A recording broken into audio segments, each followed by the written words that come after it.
here at Ohio State, at the Ohio State University. It is very exciting to bring this special event to you today. So if you're in the right place, you are here for the Science of Severance. And I'm just going to give you a brief overview of what we're going to do today.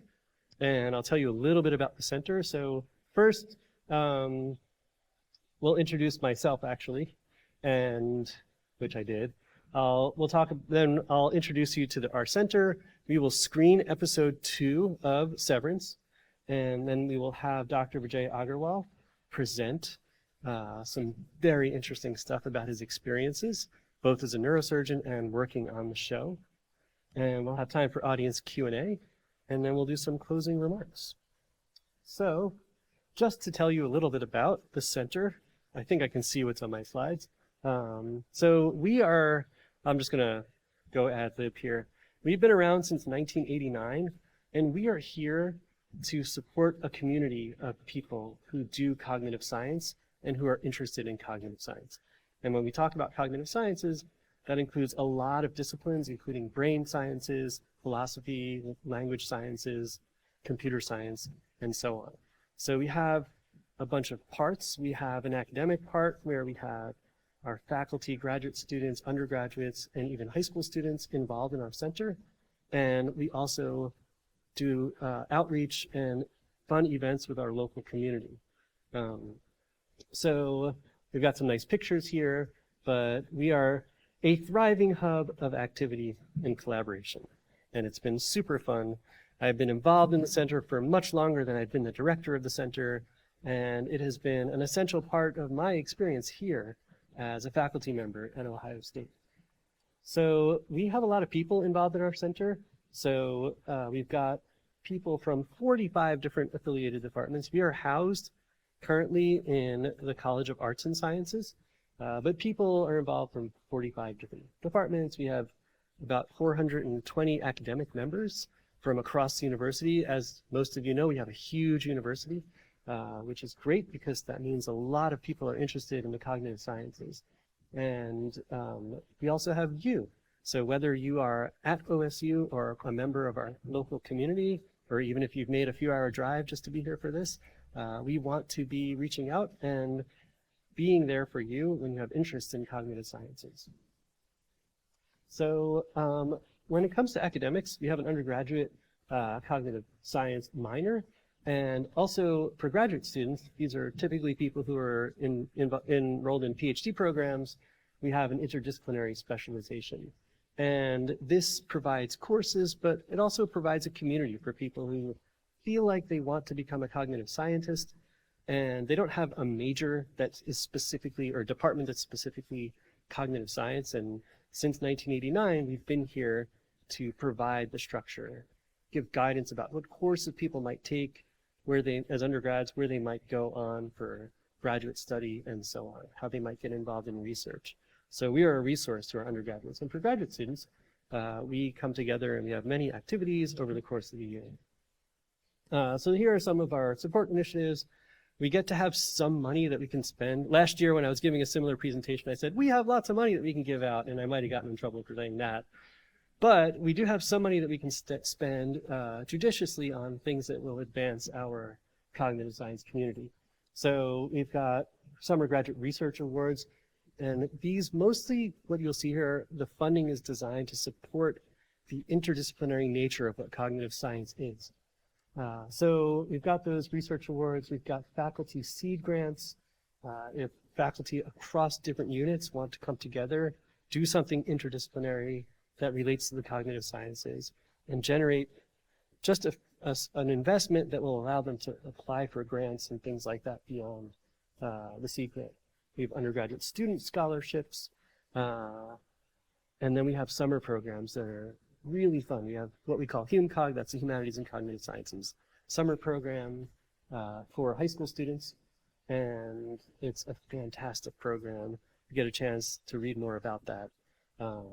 These fun speakers and workshops and other university initiatives. We also have a summer for this undergraduate student scholarship. It's tied to a summer program for undergraduates who are doing research at the university. We have lots of fun member events. So we have an annual retreat, we have colloquium series, and we try to do things that are socially relevant and of interest to our members. So for instance, a couple of years ago, we did a series on the cognitive science of racial bias, and we've also done workshops. We're about to plan another one on cognition, decisions, cognition, and the climate crisis.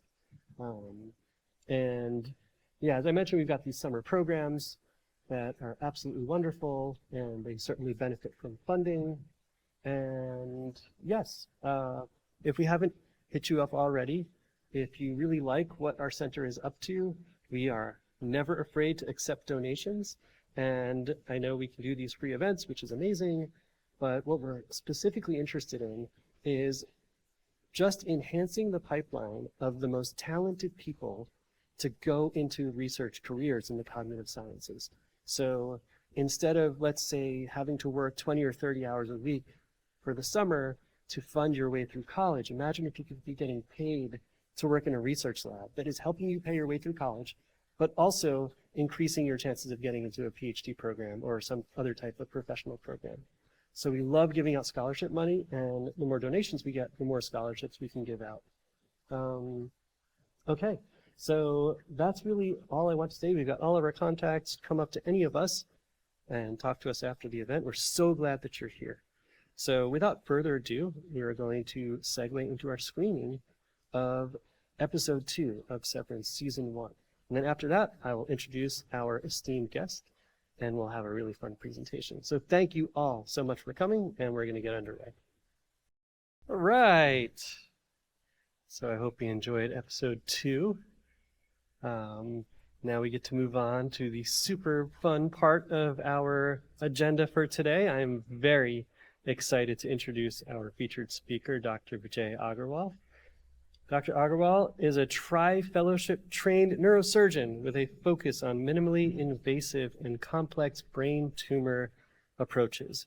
He is currently the director of the Brain Tumor Center and chief of MIS and Skull Base Center and the vice chair of strategic expansion at the Albert Einstein College of Medicine in New York. Dr. Agarwal completed his residency in neurosurgery at Duke University Medical Center in 2016, as well as fellowships in complex brain tumor resection and cerebrovascular surgery in Sydney, Australia, at the Mayo Clinic and at Emory University. Dr. Agarwal's research focuses on the genetics and proteomics of brain tumors, and he is the editor of 2 textbooks on complex brain tumor resection through Cambridge University Press. Dr. Agarwal also has a keen interest in film and television, and he is the lead medical consultant for the workplace thriller Severance, and has consulted on Apple TV series and Hulu series, additional items on those as well. If you are paying close attention in the episode, you may have noticed a familiar face performing the surgery. I'll just add that Dr. Agarwal's done interviews with some very interesting mainstream media outlets, and we could not be more excited that he accepted our invitation to come here today and speak to us all. So without further ado, please welcome Dr. Agarwal.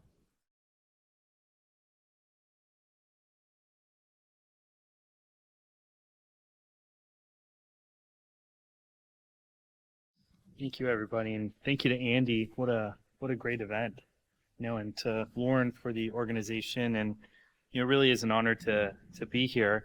A few interesting things. I work actually about 30 minutes from where Andy grew up, so that's exciting. As we go through this presentation, I would really encourage, if you guys have questions or just want to stop and ask anecdotes about the show, I would be happy to do that. Go ahead and promote this.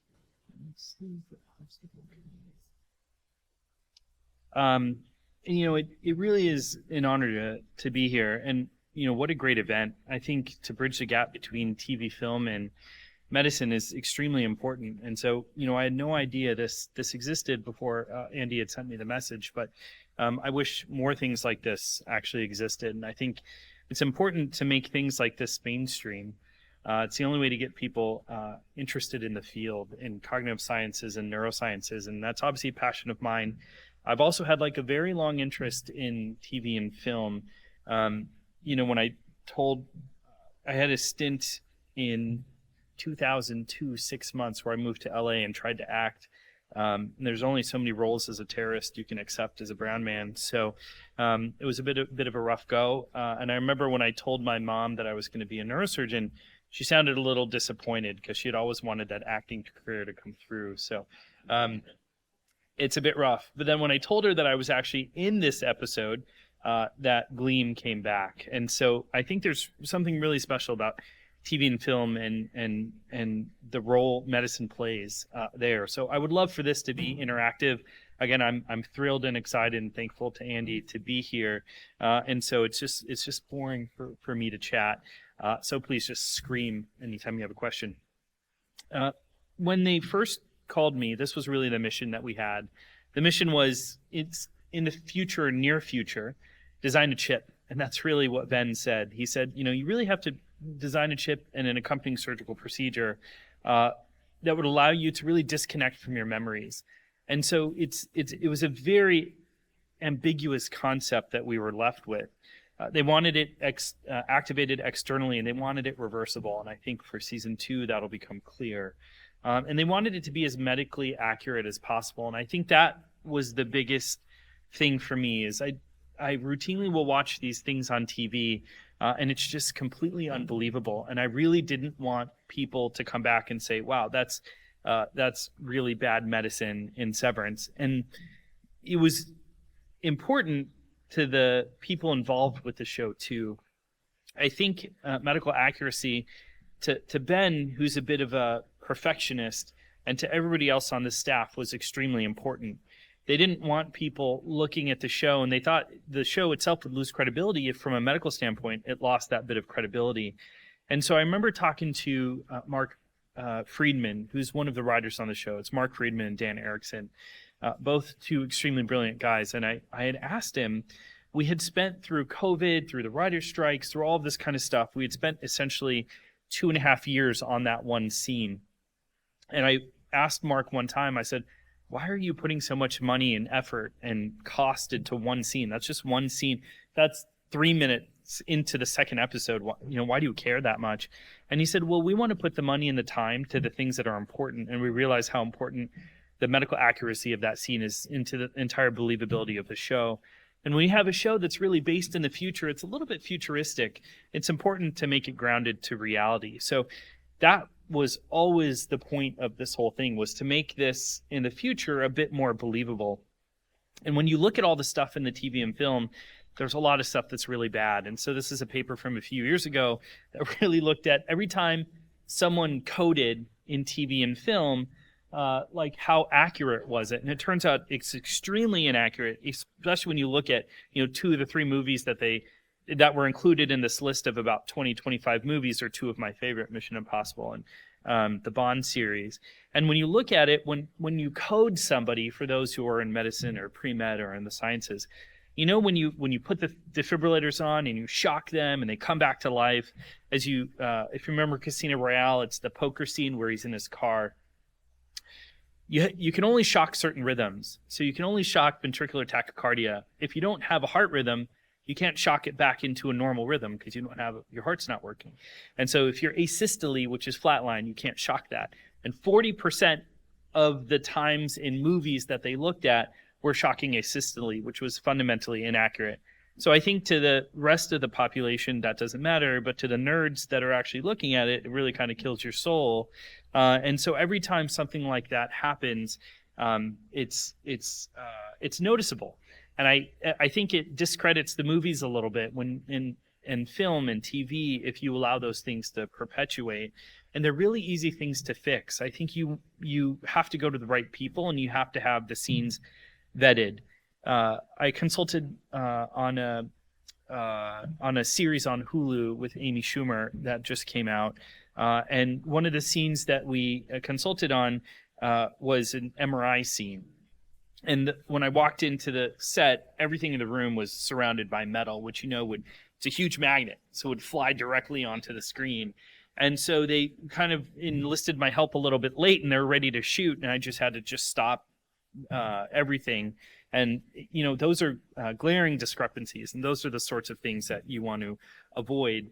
And maybe it's the OCD in me, I don't know. But whenever I see these sorts of things, it's I think it's hard to really watch and appreciate the rest of the movie. So this is a movie I love, Get Out. I think this addresses a lot of social issues that are important. But they basically take half the brains from young people and put them into old people. So they basically cut the brain in half, and then they implant it into the people in this community. And so what I really wanted to show you was this part right here, and I wanted to tell you why it kills my soul a little bit. So he's taking this. So he's taking out the entire skull here, and this is the brain.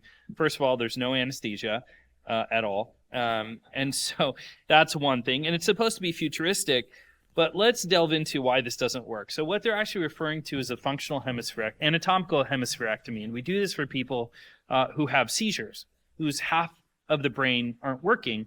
You can actually take out half of the brain, and these kids will survive. And you actually have to disconnect the brain halfway through corpus callosum and different areas of the brain that allow you to communicate. And so this is actually what happens, which is actually very, very true. But you never take off the entire skull in a circle from the top. It would be done through something called perional craniotomy. So a very, very large question mark incision on one side of the brain.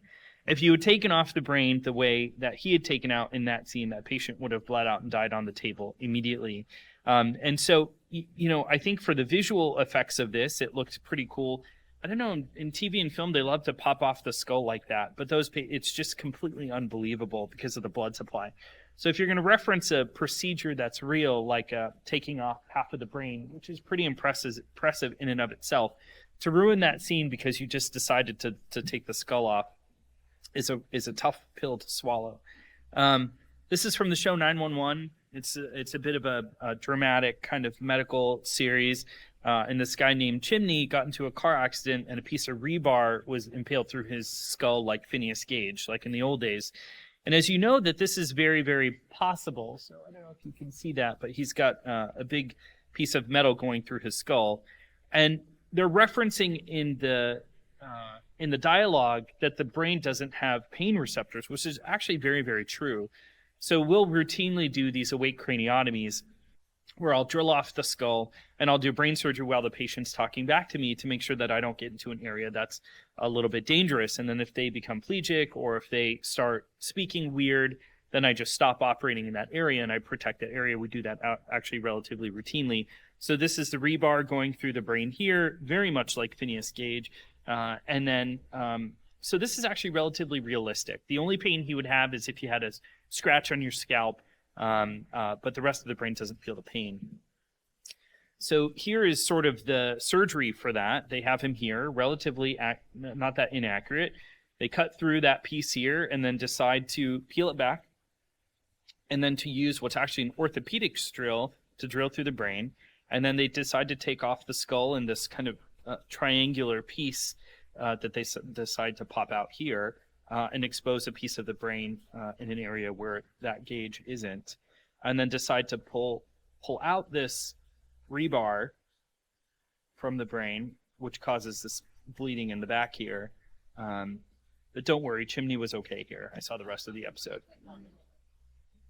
Yeah, he survived. Actually, not entirely inaccurate. But let's talk about why it was. So we use something called a perforator drill and then a B-run router with a foot plate. So this is actually what we would use to take the skull off. This is the type of brain matchstick is the name of the drill bit. And so you would actually do what's this big question mark type incision.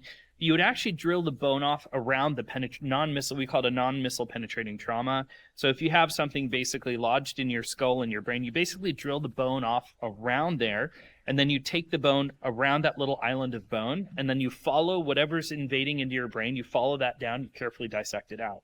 So, and then also if you have something long stuck in the brain, they'll actually cut it off to make it short, so they wouldn't have to do that big dramatic scene where they're pulling it out. And this is routinely what we do. So these are some of the non-missile penetrating traumas that I've done. This is a guy, actually, his brother stuck this knife into his temporal lobe, which is a very thin area of the bone. Another sharp knife penetrating trauma. And so this is not entirely unusual to have these things sticking out into the brain. And you have to really know how to carefully take these things out. In that scene from 911 where he was bleeding, that's actually quite common. So this is a roofer who had fallen off the roof and had a nail actually lodged through the same. So the temporal area is here. It's actually really thin bone. If you feel it, you can feel it's really thin bone. So a lot of stuff penetrates through that area.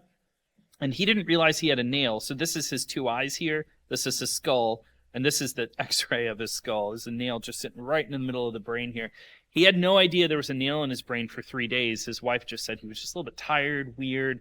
They decided to come to the hospital, and we get this x-ray. And as you can see, so this right here is your carotid artery. So you can feel the 2 carotid arteries on the side here that go up and to blow out into the important arteries of your brain. Middle cerebral artery, anterior cerebral artery, anterior communicating artery, all the big blood supply to your brain. This nail just gently hugs and kisses all of these important vessels in the brain. And so I operated on with my chief resident, Chuck Canale. So we did the same thing. So we cut that area of the bone that had penetrated and then followed it down. So this is under the microscope, this metal thing is the nail. Followed that down and then clipped the artery that was injured. And this here is the actual nail. But this would be something similar to that penetrating trauma where you basically cut the island of bone, which is what we did, took a bigger piece of bone around there, and then dissected down and then carefully followed the track of that knife as we pulled it back out. So these sorts of things are not unusual to do. Anybody know what movie this is? Oh, it says it up on top. That doesn't count. That's fake then.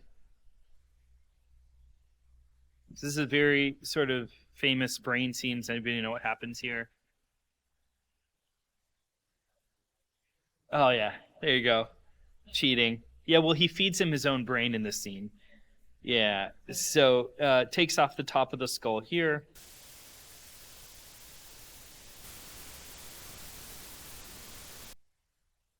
I think this is a great movie. So again, takes off the skull from the top, but the layer of the brain here contains that big blood vessel, the dura mater. So actually not entirely incorrect yet. And then he decides to cut a part of the prefrontal cortex and then rips that. It's that move right there that I take issue with. So that is pulling back the dura mater. So it's basically the covering of the brain. It's like a cloth covering of the brain. Yeah, this was my reaction as well. So there's a couple reasons. I'll just show this because this is...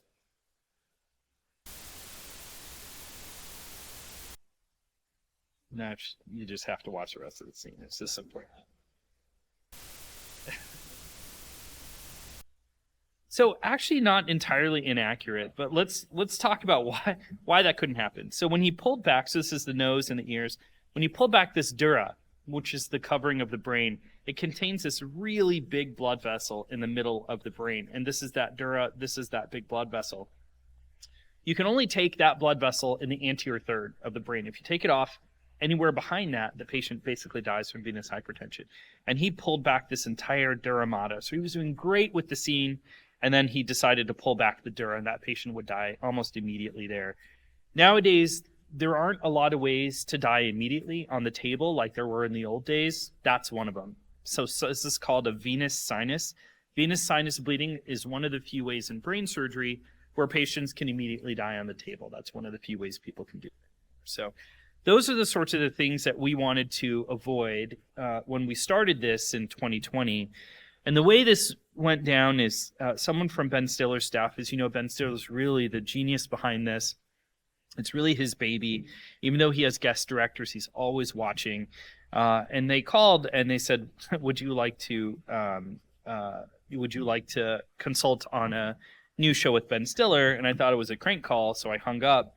And then they called back and they said, please don't hang up. We're actually serious about this. And so then I went in and met everybody. But this is really the mission. And so when I met Ben for the first time, it's very easy to really fangirl for people that you like. And Ben Stiller is I'm a big fan of Ben Stiller's work. When I was training in Australia, as Andy said, I went to when Zoolander 2 came out. I went 5 hours before the first showing in Sydney, Australia. When the doors opened, I was the only person in line. So I'm a big fan of the work that he's done, and he's really reinvented himself through The Secret Life of Walter Mitty, and he likes to take some risks in the work that he does. And so when I met him, I said, he shook my hand. I said, Ben, I'm a big fan of your work. And he said, well, actually, I'm a big fan of yours. And I think that's a theme, is that, science and medicine is impressive no matter who you talk to. And I think it's really important no matter how famous you are. And then he said, well, we want to design the chip, but we also want to make the procedure one that's interesting for people to watch. And when you look at the scene here, I'll tell you how we got there, because it basically was an empty room. So everyone thinks the importance of this was inventing the chip, which over 4 years and COVID and strikes was difficult. But the surgical procedure, I think, was actually more difficult. What instruments to use to put it in, as you saw when we made the incision, that was a completely fake head. And so we had to design that fake head to look real. The blood and the fat and the noises and all of that stuff had to appear to be real. And so it really was a two-part effort that we have here. And so, I decided to do one thing. I wanted to show you.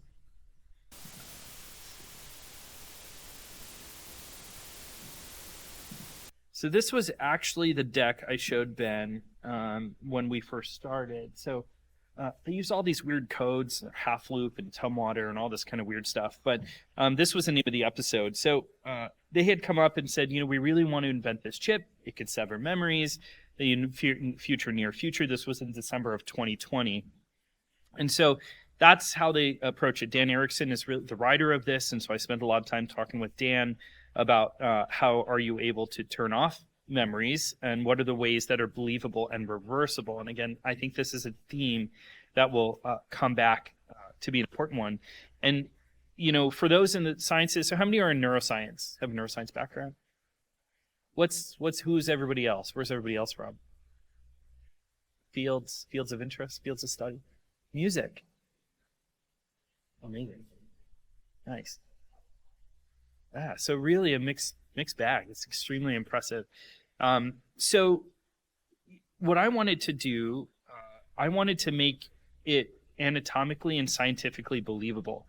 So if you go on any of the Reddit threads, which I will reference later on in this talk because they're psycho, and I'm a big fan of Reddit, is the amygdala hippocampus. So for those who aren't in science, and those people in Reddit who call this are absolutely right, that's the area that I was implanting the chip. So the hippocampus and amygdala are two of them on the bottom middle part of the brain, and those are extremely important in fear. So that's an important one for anyone who saw the work that Helly does, and that'll be really important moving forward in the show. Fear, processing new memories, recalling new memories, and recalling old consolidated memories. So when I pitched this to Ben, I said, we need to focus on the hippocampus and the amygdala. And the hippocampus is in ancient Greek, is the ancient Greek word for seahorse. And that's the way that it's actually shaped. So it's actually shaped in the configuration of a seahorse, which is actually important because you have to get a chip that's able to fit into that space. And to be believable, the size of the chip had to be one that was the size of the seahorse. So you can see at the bottom part here, where this green area here, that's where the bilateral amygdala and hippocampus reside. And so when we were deciding about how we were going to do this, the question is about how you're going to implant it. And so we were deciding initially about whether we're going to plant it from the side of the head or the back of the head. And so we decided then at the end we were just going to come in from the back. And there's a scene here. So how many people have seen the show through the whole series. Does anybody remember the funeral scene where Patricia Arquette retrieves the chip? Yeah, so that was one question that they had, is like, how could she realistically be able to retrieve the chip? And that becomes important in the second season as well. But the location of this was paramount because it really dictated how we would put this chip in. And there's, actually precedent in being able to do things where we drop things into the brain, put things into the brain, and being able to adjust the way that people act. And so Parkinson's disease is one of the most important ones for us. People who have Parkinson's with tremor-dominant Parkinson's, so shake a lot, have a very, very profound response to something called deep brain stimulation. And what that means is we basically drop catheters into the brain, into specific parts of the middle part of the brain, subthalamic nuclei, and then we shoot it with electricity. And what that does is it allows people with very, very bad tremors to... Looks like without the medicine and the stimulator. Now we're just going to turn it on. So he's had this procedure to put it into his brain. And then now they're hitting the on button, which starts putting electricity through the electrodes. So now imagine him trying to eat, trying to hold his grandchildren, trying to function in a normal life. And that's when you turn it on. So it's a profound effect that you can have in the lives of these patients. But that's pretty simple. To go from we're going to stop you shaking to we're going to turn off your memories in an elevator is a bit of a big jump. And so we really wanted to make this believable. But I thought it might be interesting to look at some of the other options that I pitched that they didn't like. So one of the ideas that I had was to use this concept of optogenetics. So has anybody worked or know what optogenetics is? So it's basically being able to turn on and off genes, ion channels, and enzymes with light.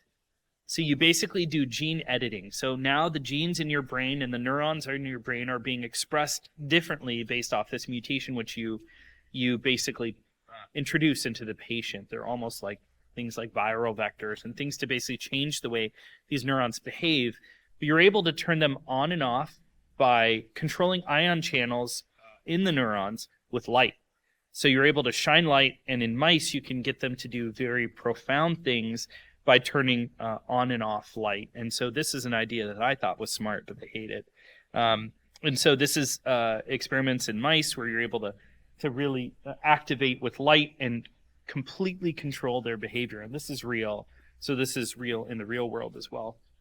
And so this is, we're at a big table with Dan and Mark and Ben and, all of these people who are interested in making this reality. And this was the same thing. I wanted to talk about medical inaccuracies.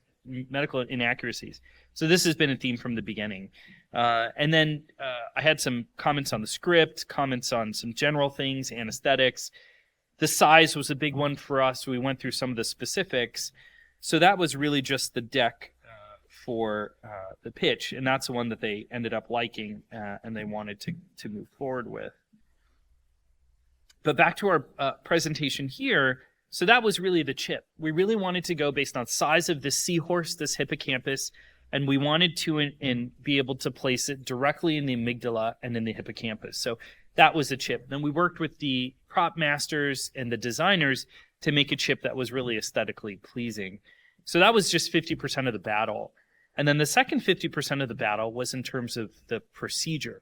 And so the procedure, I think, was the one that was a bit tough. So you have to really create an operating room and a surgical procedure that doesn't exist, but then you have to make it in a way that's really cinematically appealing, camera angles and lighting and all these other things. And then you have to incorporate fake heads, and you have to incorporate CGI and all of these things in a way that's relatively believable. So when we went up to Nyack, so we film at two separate places. We film York Studios in the Bronx, which is actually close to Einstein, where I work, and then we film at different locations based on sort of what they're trying to capture. And so when I walked in, this is the scene that we had. So they said, how do you turn this into an operating room? So you can put the chip in heli here, which was like a bit of a nightmare. And so we really started from scratch. And so how do you make this that? how do you make an operating room? So we basically had to make an operating room from scratch. But there's so many things that go into that. The lighting is a big one. We had to bring in this fluoroscopy, which is basically how do you do real-time x-rays, outfits and loops. So I brought in a lot of the stuff I used in the hospital, and they had their designers and costume designers remake them. Image guidance, which I'll actually tell you a story about there. The chips and the packaging and the nursing and the staffing, the medicines they get, the drugs, the head clamps, how is Helly's head held in place? All of these things we had to start from scratch. And so it's a huge endeavor to be able to do this and to make it believable and fit with the theme of the show. But one of the things that I wanted to do was I really wanted to look at this thing called tractography. So, and I'll show you the scene. In the beginning of the scene where you implant the chip, they pan from all of these kind of beautiful paths of the brain into the actual procedure, and that's actually real time. So that uses something called DTI or tractography, and what it does is it maps out the important pathways of the brain. What makes you speak, what makes you move, what gives you the ability to love, to hate, to fear. All of these tracks you can actually map out in the brain. And when I do brain surgery, I avoid those tracks with this type of technology. And so you can see here, this is someone looking on the screen, but looking actually over at the areas that are really, really important to try to avoid those tracks. So you really it allows you to do brain surgery relatively safely. And so it was a week before we're filming, and I mentioned this to the staff, and then we send an email to my friend Paul, who works for one of these companies. So this equipment's like $3 million. So it's not trivial to get this shipped. So this was on May 10th. So I talked to Paul, and we send this email to May 10th, and then he responds on May 11th that they're shipping out a unit the next day. And so I think, to make this scene believable requires just an absolutely massive effort. I actually think this unit was out of the country, and they had to ship the unit in to film the scene. But I think it really added something to this scene. So as you pan up, so this is the tractography here as well, and then it pans into it pans into the scene itself. And so I think that brings a level of believability. And so we really tried down to every detail in a way that is the most believable in an unbelievable type procedure. And I think that this is the reason why I'm pretty proud of the scene, why it came out the way that it did. So we were about 3 weeks before filming. And so the scene was supposed to go to, the doctor was supposed to be a female named Taft-Hartley. That's who it was supposed to go to. But the actresses that they had were having trouble with the scene. So then Ben asked if I would be interested in the scene. So I immediately called my mom, and she said, "You have to do that scene." And so I was happy to do it. But it was, this is Ben. Ben is an absolute perfectionist. So this one scene here was 18 hours and about 200 takes over the course of the filming. It's extremely exhausting day. And then when I wasn't filming, I was pretty much on set for a significant amount of time. So this is on set at York Studios here, where they would do a majority of the filming. So we would film up in Nyack in the Spate operating room, and then go back and do the head model and some of the graphic stuff at York Studios. And I think, really the attention to detail here is incredible. I've obviously always loved acting. I always thought it was easy. I had no idea how difficult it was. We filmed a scene recently where Adam Scott, is anybody fans of Adam Scott? He was the jerk from Step Brothers, and so where he's come in this series is amazing. He's an amazing person. He's also an amazing actor. I remember watching for 3 hours. They were just filming his eyes for season 2. They wanted to capture the emotion that Mark, who he plays in the series, have. So for 2 hours, they would film his eyes, and they would tell him to look sad. And then he would look sad. And it would make you sad looking at him be sad. And then they would stop filming, and then he'd go get his Diet Coke and hang out and laugh. It's remarkable what they're able to do in the show. And I was talking to Andy about this, it's half people who are really well known. You know, it's the Christopher Walkens and the Patricia Arquettes, but it's half a bunch of unknowns. You know, it's Helly and Milchek and those guys. And I think those are the people that really carry the show. And their attention to detail, I think, really carries from Ben's obsession and OCD to make it a very believable series. And so I think everybody takes it very, very personally that this comes out the way that it does. And I hope that season 2 captures what I think we captured or they captured in season 1. And the response to the show has been crazy. You know, it's been 14 nominations at the Emmys. It's a lot of other awards as well. And so I started getting contacted for a lot of interviews, and I made the mistake of saying that it was one half sentence where I said, I don't think it's that far off.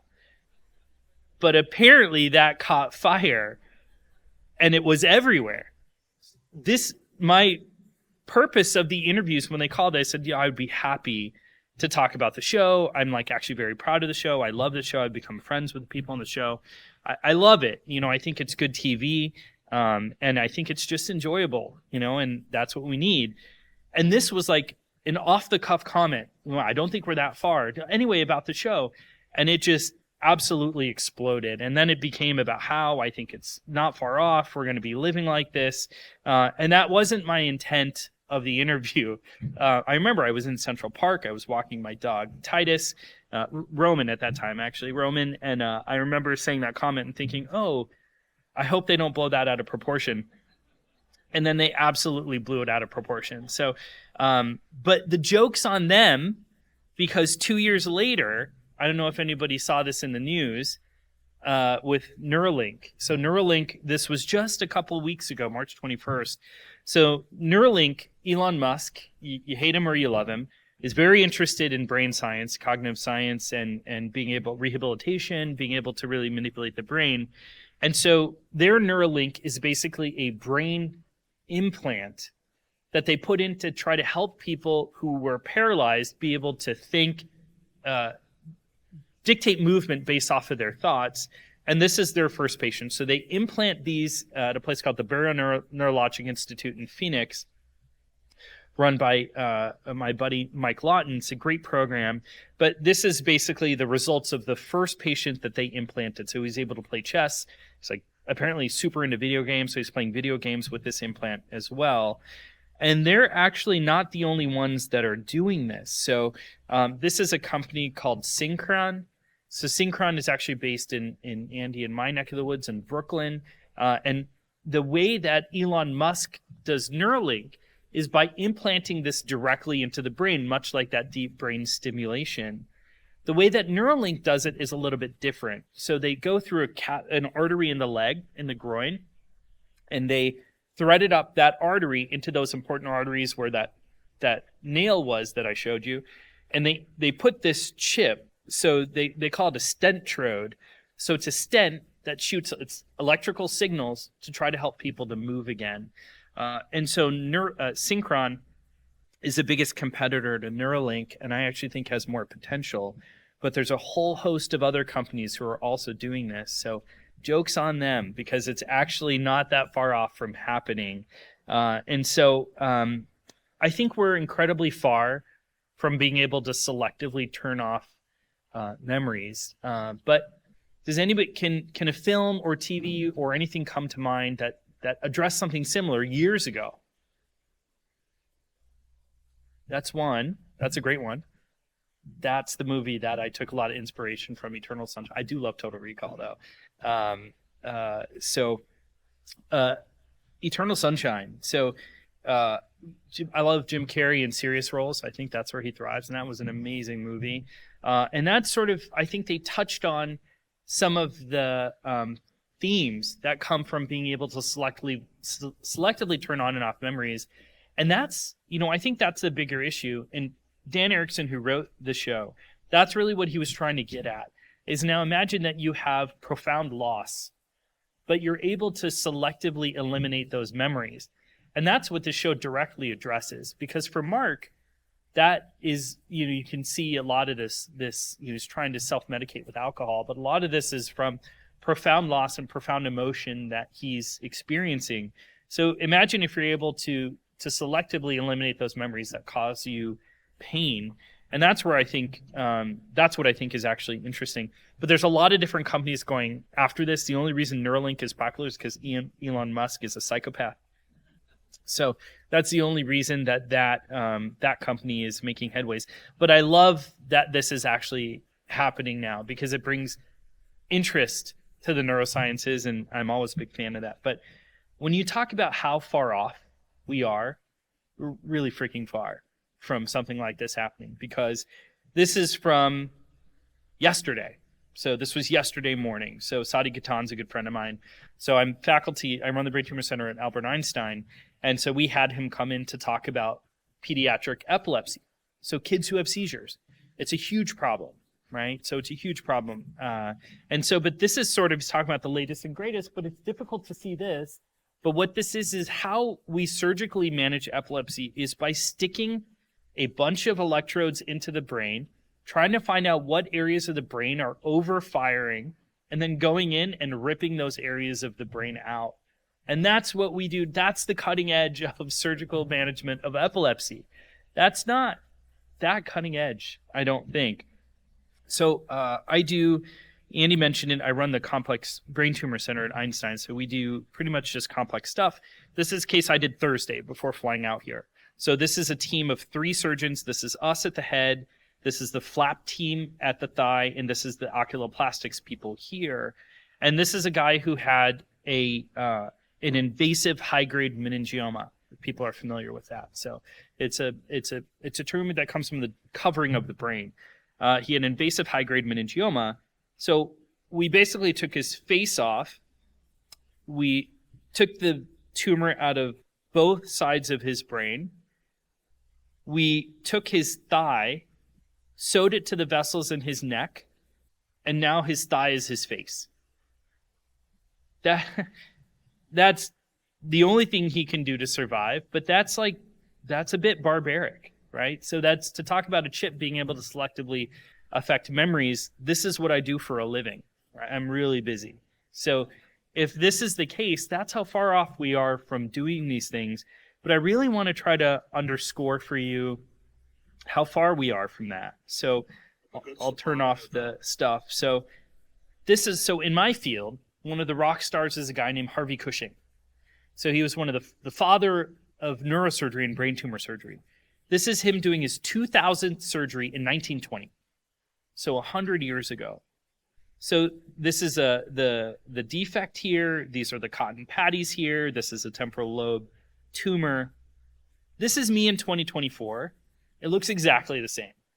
So we really have not made too many strides. This is a drug we use to help illuminate the brain tumor. So we've made some strides, but the way we conduct brain tumor surgery has not meaningfully changed since 1920.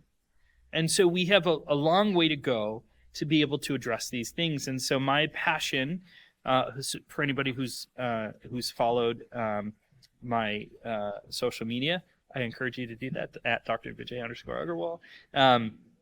But we have made minimal strides. So our overall 5-year survival for brain cancer is less than 5%. So there's been 2 things that have who have increased survival. And there's only been one thing that has significantly increased survival in brain tumor surgery over the last 100 years. One thing. Can anybody guess what that is? That was later. Good guess. It's when people started washing their hands. So that's the only thing that's meaningfully increased how long people lived from brain tumor surgery in the last 100 years. There's an amazing book called The Emperor of All Maladies, and it's basically a history of cancer. But it's not boring. It's actually an extremely entertaining book.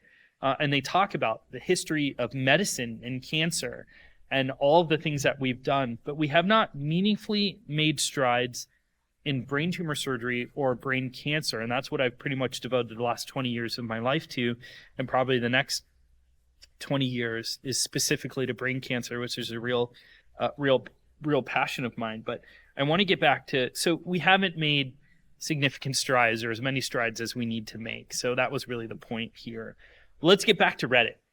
All right. So this was nuts. And so for people who are interested, I would pull up these threads and I would actually read through them. They're extremely, extremely intelligent. So people guessed that we were in the amygdala and the hippocampus.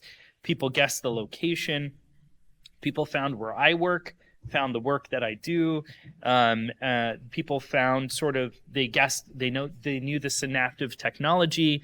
They guessed sort of our approach and how we approached it. So it's actually a really interesting thing to read. And so what I'm actually proud about is nobody's, the internet is undefeated. It always will be. And so if Reddit feels that you're accurate, then you're pretty accurate. And so this was sort of our litmus test about whether we felt that we had done a good job on the scene. And so actually, I think we're possibly Reddit approved, which is a really interesting thing. So I know I'm just coming up on time here, but I just want to mention one thing. So this was just a couple of weeks ago with Ben. I was talking to Andy about this. We're just about wrapped up on filming on season 2. I read through the script and I talked to Dan about the finale, and really no pun intended. It is absolutely mind-blowing where they're going in season 2. It's insane. So if you liked season 1, I think you're gonna like season 2. It's extremely creative. It's out there, and it's just really enjoyable TV to watch, which is really the ultimate goal. So with that, I'm happy to answer any questions. You meant with implants that are currently being tested, that they're reasonably successful in a limited amount of activities.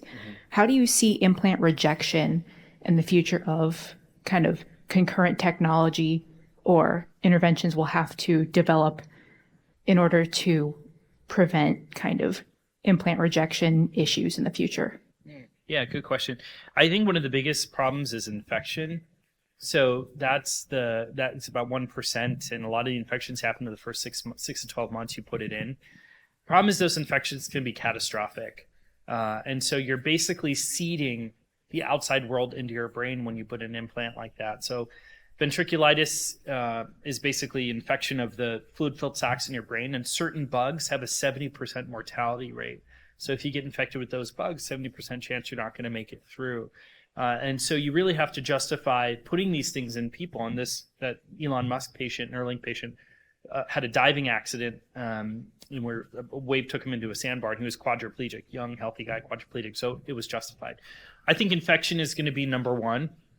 Number two, I actually just, more important than sort of graft or implant rejection, I don't think the technology is there. So I think it's very sexy to say, we're going to put implants in your brain to make you be able to walk again, move things, brain-machine interface, BMI, that's what it's called, be able to function like a normal person the way you did before. They're putting implants in the spinal cord for patients with ALS and different types of paralysis. But they get a lot of press, but I just don't think that we're there yet. So I think the limited benefit that we have for patients may not outweigh the risks. But if you're a quadriplegic, I don't see any ethical objections to experimenting with patients like that to try to improve their lives and the lives of the people that come after them.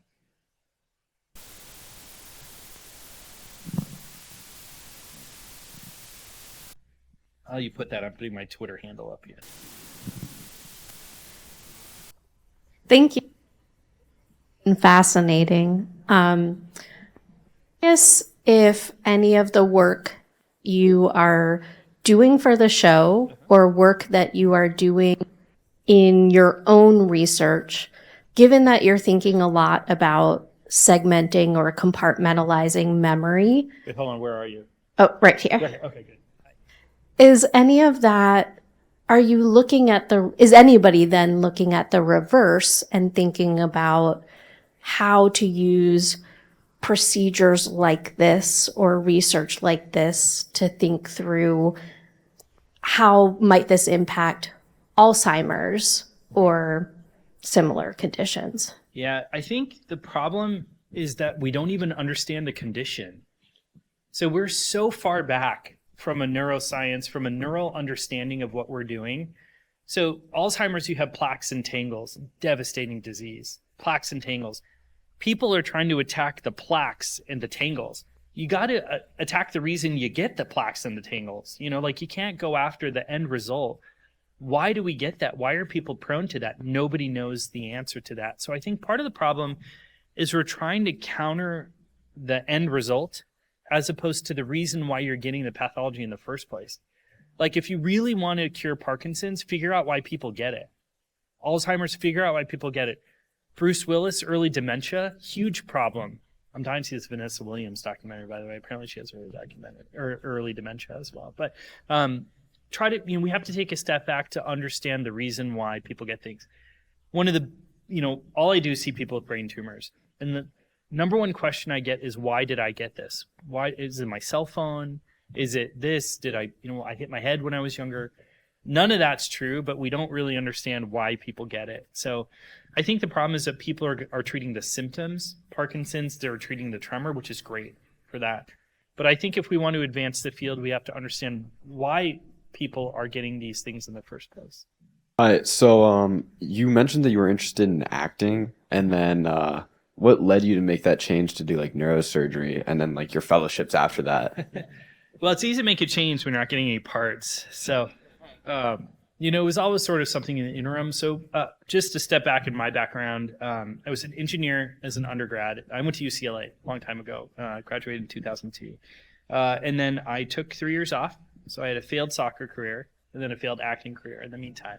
And then figured out, just decided that that's what I want to do. My dad's a teacher, my mom's a bookkeeper. So we didn't have anybody in medicine. My sister decided to go into medicine and she did psychiatry. So she's partial doctor, just kidding. So she ended up doing psychiatry. And so that really kind of inspired me to do it. But I really did nothing for 3 years. Like I played soccer and hung out with my friends and traveled, and I did nothing. And then I decided very late that, this is actually a really interesting field. It's what I want to do. So I remember I was 22, and then I had to go back because I had never been interested in medicine and I'd never taken English. So I had to take English 101 with freshmen at Santa Clara University.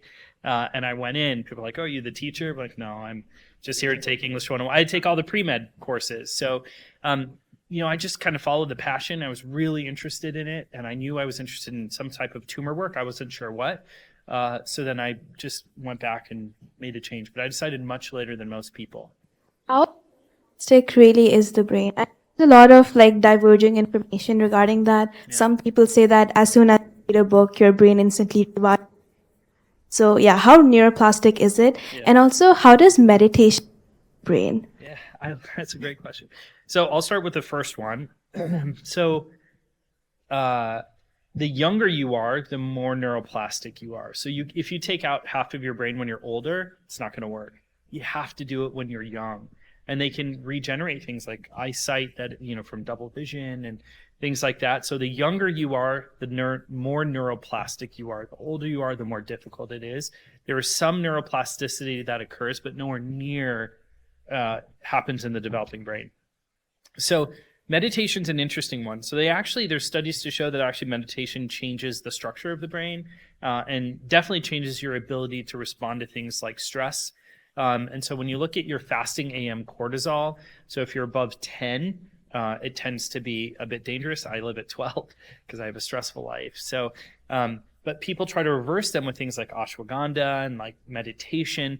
Those are meaningful ways to reverse that kind of stuff. So I think the better answer is what things like meditation, mindfulness meditation in particular, can do to the stress response of the brain, your release of dopamine and the trigger of your brain to go into fight or flight.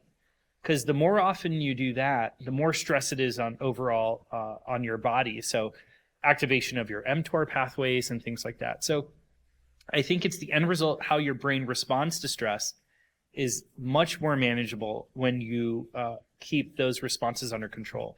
So if your neurons aren't firing and sending you into fight or flight, you'll live longer. So if you live a much more even-keeled life. And so I think meditation, that's where the power of meditation really lies. Thank you. The show a lot seems to also focus on like the way in which like technology might hypothetically be used in the future to promote like further power imbalances within society, right? Yeah. In real life, maybe the disparities that might exist within or might be adjacent to neuroscience or medicine might be a little bit more depressing, less movie friendly, you know. But Yeah. what are some real life corollaries that we could be thinking about? I guess in really. So you mean like the ethics? Yeah. Yeah, so that's an interesting. I have a real interest in the ethics of neurosurgery. That's like a big research area of mine. So what if you are, and this, you know, Dan and Ben, this is a big part of this show. Should you be doing the scene where he's yelling at those two kids? He's like, should we be doing this?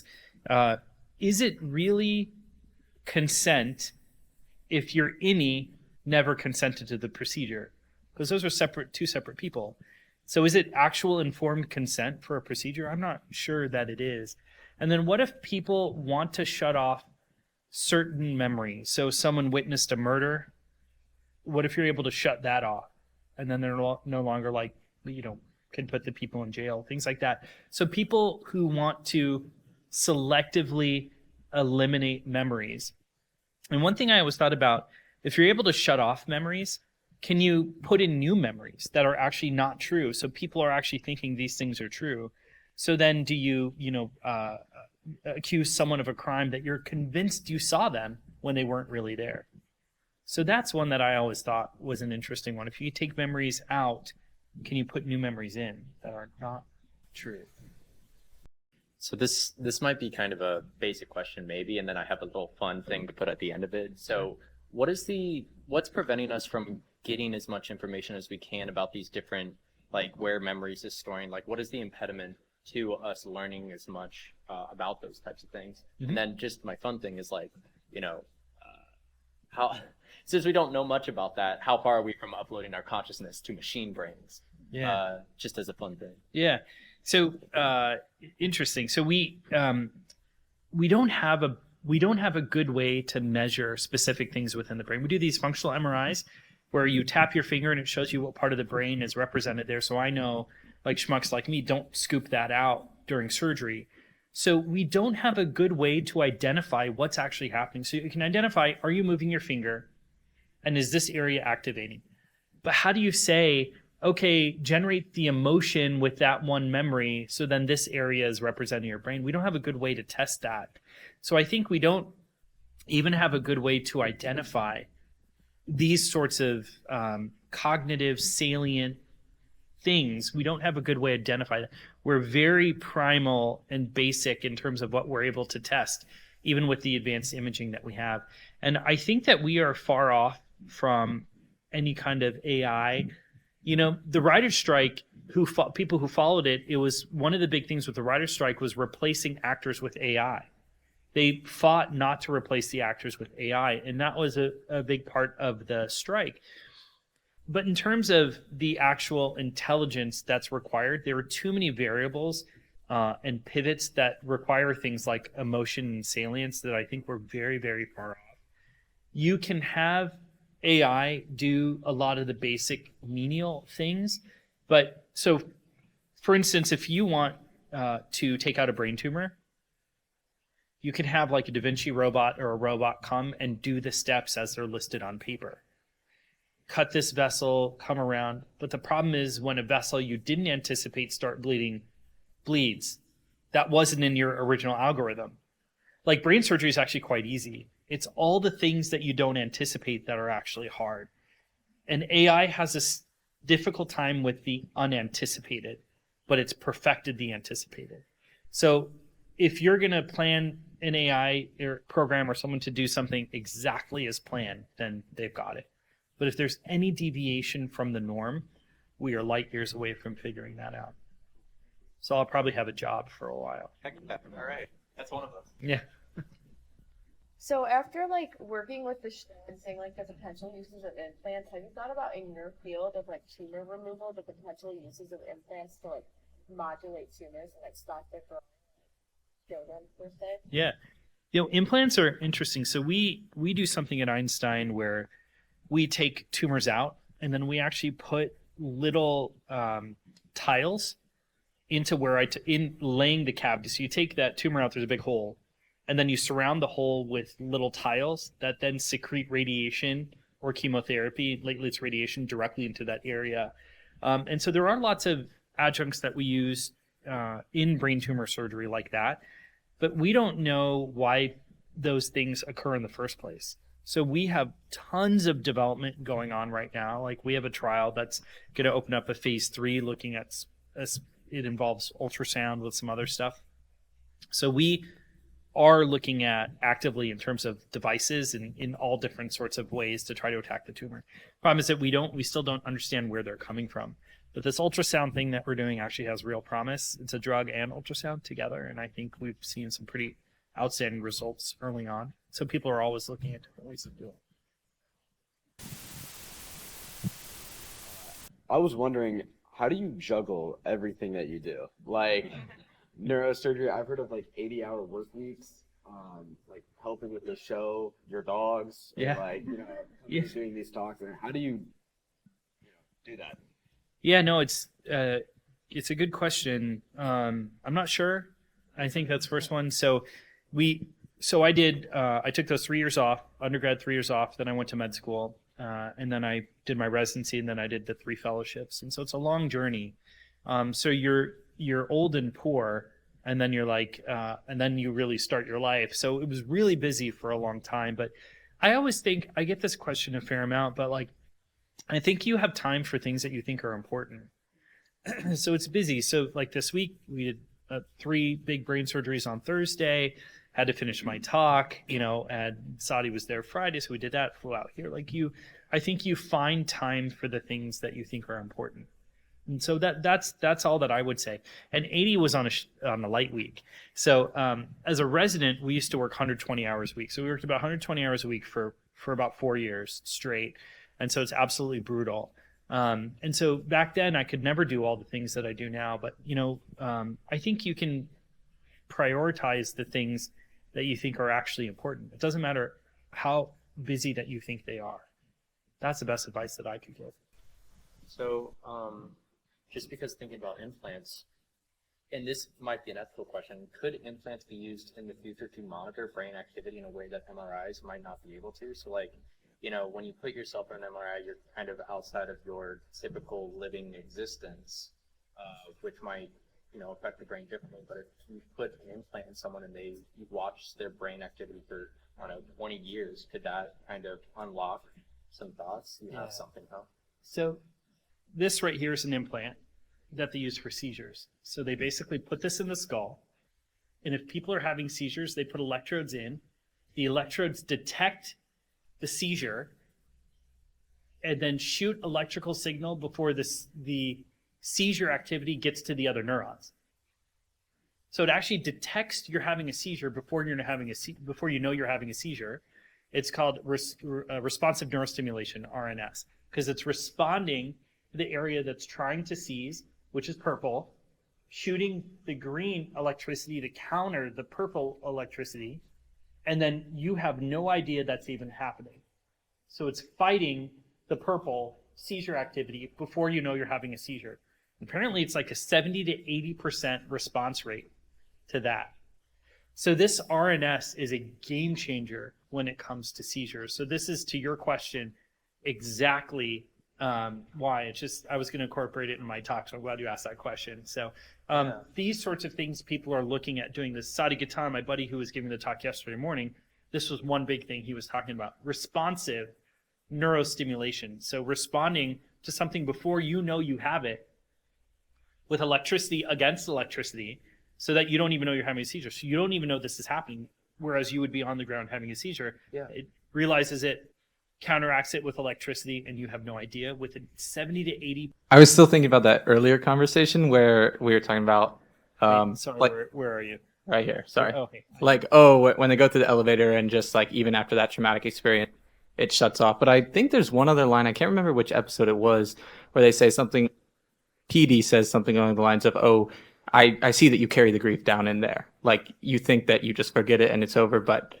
from my perspective, I think you carry the grief down there too. And I think So I guess the only point being that maybe the show was a little bit more nuanced about whether the division is really completely, whether they are completely severed, if that makes sense. And the medical analogy would be like, it's not just the brain. There's the adrenocorticopic whole side as well. And the only reason I mention that also is because I think that perspective leads to a less, viewing the body less as a machine, and more as a complicated thing that we still don't really fully understand, which gets into kind of some of the political implications of the show as well. Like, even though we don't do Severance in real life, some of us probably don't have a healthy work-life balance or don't have the best, don't have the healthiest or safest lives under capitalism, if that makes sense. So I'm just curious if you could speak to that.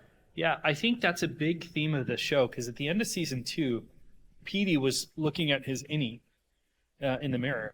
So I think trying to remember if it's season 1 or season 2, probably season.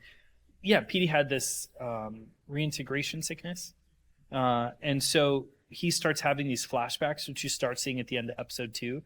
So reintegration, whatever that is, you don't know what that means yet, right? You'll find out in the second season, but he mentions reintegration, so that has to do something with reintegrating with society.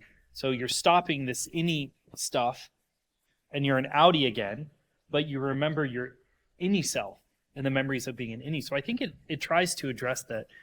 That's what I got, that you can sever the area or sever the things causing damage to the area, but you're still not addressing this memory consolidation and this ability to recall memories. So I think that's a big theme here in the show, and it will be moving forward, I think. This is a bit of a philosophical question, kind of a follow-up to the one that was asked previously. So I read recently in a book that we don't rise to the level of our goals, we fall to the level of our systems. So in medical school and in preparing for your career, what were some of the systems that you built that really helped you achieve your goals? That's a great question. I think that you have to find what motivates you in general. For me, I thrive in the underdog role. So that's where I kind of shine, I think. So I like thinking that they don't want you to succeed, or they don't want you to be successful. Like, I love Baker Mayfield. I love Johnny Manziel. Like, for those who follow, you're here, so you follow football. So those are the people that I love, because they always have a chip on their shoulder. And I remember when I was decided to go to medical school, I just failed soccer career, I'd failed acting career, I'd all this stuff. I went to go see a counselor at the local state college, and she was like, "You're never going to get into medical school. You should just look at a different field." And it turns out she had told my sister the same thing 5 years before that. And so we both got into med school and had, successful careers. So you have to find what motivates you. And for me, it's that kind of chip. Like, I always have, no pun intended, but I always have a bit of a chip on my shoulder. And that rubs some people the wrong way, for sure. Gets me in trouble sometimes. But that's how I find the motivation to get through and do things. And you don't get tired. If you do the things that you love, you never really work. Like Steve Jobs talks about that. And I think that's so important. Sure, you have to make money and pay your bills and support your family. That's the most important thing. But if you really find something that you love doing, you never feel like you're working. So I don't feel tired a lot. I'm always full of energy. And that's part of the reason, is because I love the work that I do. If I have to do something I don't like, I'm miserable to be around. So find what motivates you. For me, it's feeling like people don't want me to succeed or something like that. Honestly, that's how I feel. That's very inspiring. Thank you so much. Thank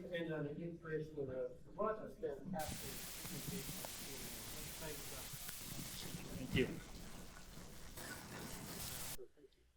So I just want to thank all of the people involved in making today possible. So Grace Cole is the Vice President of the Gateway Film Center. Thank you so much to Grace for partnership, and also I should name all the Gateway people. Chris Hamill, the President and CEO of the Gateway Film Center.